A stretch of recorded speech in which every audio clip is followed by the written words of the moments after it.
कुछ समय पहले की बात है। नेहा नाम की एक लड़की थी। नेहा वैसे तो बहुत अच्छी लड़की थी, लेकिन उसकी एक बुरी आदत थी। वो दिखावा बहुत करती थी।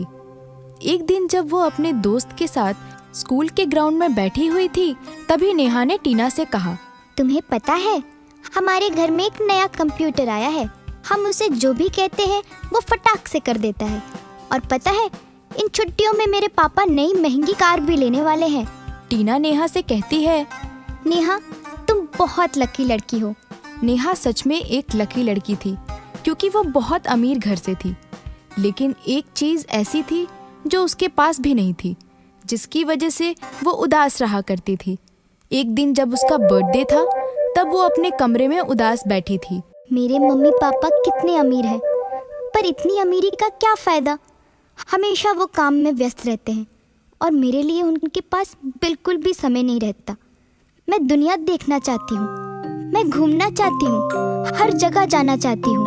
मैं क्या करूँ? मेरा मन बहुत उदास है। वो दिन नेहा के लिए बहुत ही खास था। नेहा कमरे में जोर जोर से रो रही थी। उसी समय वहाँ से परी गुजर रही थी। ये कैसी आवाज़ है? ज़रूर कोई बच्चा उदास है और मेरे होते हुए कोई बच्चा दुखी हो।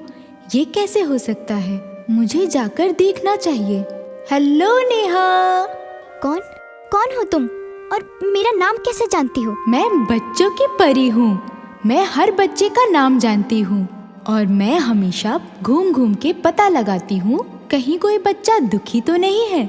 और अगर वो बच्चे अच्छे होते हैं तो वो जो भी चाहते हैं वो मैं उन्हें दे देती हूँ। आज मैंने तुम्हें अपने आप से शिकायत करते हुए सुना। सच में? मैंने सुना कि तुम पूरी दुनिया घूमकर देखना चाहती हो। ओह हाँ, मैं तुम्हारी इच्छा पूरी कर सकती हूँ। वाओ, इसमें कितना मजा आएगा। परी नेहा को एक जादुई बॉक्स देती है। ये क्या है? ये तुम्हारा जादुई तोहफा है। इसे संभाल के रखना। यही तुम्हारी दुनिया घूमने में मदद करेगा और तुम्हारी इच्छा पूरी करेगा। सच में? ये तो छोटा सा मामूली सा डब्बा है। ये जादुई कैसे हो सकता है?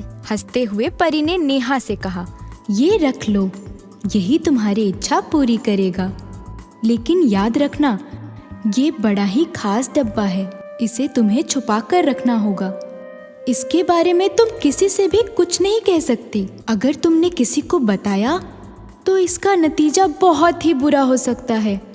ऐसा कहकर परी वहां से आसमान की ओर उड़ गई। मुझे इस बॉक्स को खोलकर देखना चाहिए। नेहा जैसे ही बॉक्स को खोलती है तो उसमें से बहुत सारी रोशनी निकलती है, जिसे देखकर वो बहुत ही हैरान रह जाती है। नेहा को उस बॉक्स में एक रेड बटन दिखाई पड़ता है। थोड़ी देर सोचने के बाद नेहा उस बटन को दबाती है।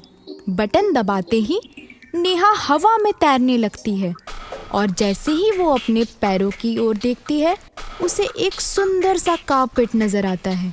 वाओ, ये कोई मामूली डब्बा नहीं है, ये तो मैजिक कारपेट है। अब नेहा सोचती है कि इसे कैसे चलाया जाए और तभी उसे एक उपाय सूझता है। वो कारपेट से कहती है, मुझे ताजमहल दिखाने ले चलो। और जैसे ही वो कहती है, तभी वो कारपेट नेहा को लेकर आसमान में उड़ जाता है और ताजमहल की ओर ले जाता है। नेहा ये देखकर खुश हो जाती है। वाओ, मैं तो सच में ताजमहल पहुंच गई। और इसी तरह नेहा रोज रात को नई नई जगह घूमने जाती। नेहा की सारी इच्छा पूरी हो गई। अगले दिन जब नेहा स्कूल गई तो उसकी सहेली टीना ने कहा, नेहा, तुम्हें पता है, इस छुट्टियों में हम शिमला जा रहे हैं। नेहा मन ही मन सोचती है कि इसे क्या पता कि मैं तो पूरी दुनिया घूम चुकी हूँ। नेहा को कालीन की बात बताने का मन करता है और वो जादुई परी की बात भूल जाती है। तुम्हें पता है, मेरे पास एक जादुई कालीन है जिससे मैं पूरी दुनिया घूम चुकी हूँ। ये सुनकर नेहा की सहेली हंसने लगती है। चलो, मैं तुम्हें दिखाती हूँ। वो दोनों मिनी क्लासरूम में जाते हैं और नेहा पेंसिल बॉक्स का बटन दबाती है, पर इस बार बॉक्स कालीन में नहीं बदलता। उसके बाद उसकी सहेली फिर से हंसने लगती है। नेहा घर वापस जाती है और पेंसिल बॉक्स देखकर रोने लगती है। तब जादुई परी आती है और कहती है, तुम्हें मैंने कहा था कि ये बात किसी को मत बताना। नेहा जोर जोर से रोने लगती है और कहती है, मुझे माफ कर दो परी। तुमने अब पूरी दुनिया देख ली है और एक सबक भी सीख लिया है, इसलिए अब तुम्हें इसकी कोई जरूरत नहीं है। नेहा कहती है, हाँ जादुई परी, आप सही बोल रही हैं। और थोड़ी देर सोचने के बाद कहती है कि आप ये जादुई कालीन किसी जरूरतमंद बच्चे को दे दीजिए। इस कहानी से हमें ये शिक्षा मिलती है कि हमें कभी भी अपनी शक्तियों का गलत प्रयोग नहीं करनी चाहिए।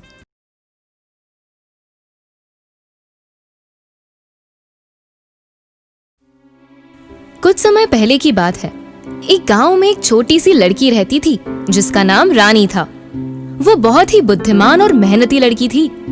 वो हमेशा अपनी मम्मी पापा और दोस्तों की मदद किया करती थी।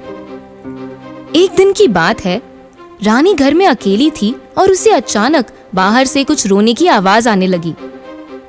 रानी घर के बाहर जाकर देखती है कि एक बुढ़िया वहाँ रो रही थी। क्या हुआ दादी माँ, क्यों रो रही हो? क्या मैं तुम्हारी कोई मदद कर सकती हूँ? बेटा, मुझे बहुत भूख लगी है। मैंने 2 दिन से कुछ भी नहीं खाया है और मेरा गांव बहुत दूर है। चलते चलते मेरे पैरों में बहुत दर्द हो रहा है। क्या तुम मुझे कुछ खिला सकती हो? हाँ दादी माँ, रुको, मैं अभी आई। दौड़ते हुए घर में जाती है और दादी के लिए खाना लेकर आती है। ये लो। दादी खाना लेकर खाने लगती है। बहुत बहुत धन्यवाद बेटा, तुम एक बहुत अच्छी लड़की हो और हमेशा तुम सबकी मदद करती हो, इसलिए आज मैं तुम्हें एक उपहार देती हूँ। लो, ये एक जादुई जूता है जो तुम्हें हर काम में मदद करेगा। और हाँ रानी, एक बात और, अगर किसी ने तुम्हारे बारे में कुछ बुरा सोचा तो इस जादुई जूते के प्रभाव से उसका कद छोटा हो जाएगा। रानी बहुत खुश होती है और खुशी खुशी खेलने जाती है। एक दिन रानी स्कूल जा रही होती है, तभी जूते से आवाज आती है, रानी ऊपर देखो, किसी को हमारी मदद की जरूरत है। रानी ऊपर की तरफ देखती है तो पता चलता है कि चिड़िया का बच्चा अपने घोंसले से नीचे की डाल पर आकर अटक गया है और उसकी माँ उसे निकाल नहीं पा रही थी। रानी जादुई जूते की मदद से उड़कर उस तक पहुँच जाती है और चिड़िया के बच्चे को बचा लेती है। इसके बाद वो बच्चे को माँ के घोंसले में रख देती है। इस तरह हर छोटे बड़े कामों को करते हुए लोगों की मदद किया करती है। एक दिन रानी पानी के ऊपर चलकर एक बच्चे को डूबने से बचा रही थी। तभी उसकी दोस्त चिंकी ने उसे ये करते देख लिया और उसने रानी से पूछा, रानी तुमने ये कैसे किया? ये सब मेरे जादुई जूते का कमाल है, इसी से तो मैं सबकी मदद करती हूँ। चिंकी ने जब ये सुना तो उसके मन में एक ख्याल आया कि क्यों ना ये जूता मैं रानी से चुरा लूं। ये सोचकर चिंकी रानी के घर गई, मगर जैसे ही उसने जूते को हाथ लगाया उसका कद छोटा हो गया और वो घबरा गई। परेशान होकर चिंकी जोर जोर से रोने लगी। तभी रानी ने रोने की आवाज सुनी और अपने कमरे से बाहर आई। अरे ये क्या हो गया? उसकी दोस्त का कद बहुत ही छोटा हो चुका था। अचानक उसको अपनी दादी माँ की बातें याद आ गई। जो भी तुम्हारे बारे में बुरा सोचेगा उसका कद छोटा हो जाएगा। जरूर चिंकी ने कुछ बुरा सोचा होगा। रानी ने चिंकी से पूछा, चिंकी तुमने मेरे बारे में कुछ बुरा सोचा क्या? नहीं नहीं, ऐसी कोई बात नहीं है। मैं तो तुमसे मिलने आई थी और जैसे ही मैंने तुम्हारे घर में कदम रखा मेरा कद छोटा हो गया, क्योंकि मैं तो सोचती थी कि तुम मेरी बहुत अच्छी दोस्त हो, पर जरूर तुमने मेरे बारे में कुछ बुरा सोचा होगा, तभी तुम्हारा कद छोटा हो गया है। अचानक चिंकी जोर जोर से रोने लगती है और रोते रोते रानी को बताती है, ये तो मुझे भी नहीं पता। दोनों मिलकर भगवान से प्रार्थना करते हैं और दादी माँ को याद करते हैं जिसने तुम्हें ये जूता दिया था। दोनों लड़कियाँ जूतों को सामने रखकर हाथ जोड़कर प्रार्थना करती हैं। हे दादी माँ, आप मुझे माफ कर सकती हैं क्या? मेरी दोस्त ने आपके बारे में बुरा सोचा। तभी दादी माँ प्रकट होती हैं और चिंकी से कहती हैं, चिंकी तुम रानी की बहुत अच्छी दोस्त हो, पर तुमने रानी की चीजें चुराने की कोशिश की है, ये बहुत बुरी बात है। दादी माँ मुझे माफ कर दीजिए, मैं आज के बाद रानी या किसी भी दोस्त की कुछ भी चीजें नहीं चुराऊंगी और उसके बारे में सोचूंगी भी नहीं। ठीक है चिंकी। ये कहकर दादी उसे ठीक कर देती है और वो पहले जैसी हो जाती है। ये देख रानी बहुत खुश होती है और दादी माँ को धन्यवाद देती है। बच्चों, इस कहानी से हमें क्या सीख मिलती है कि किसी के बारे में भी हमें बुरा नहीं सोचना चाहिए और किसी की चीजें चुराने की कोशिश भी नहीं करनी चाहिए।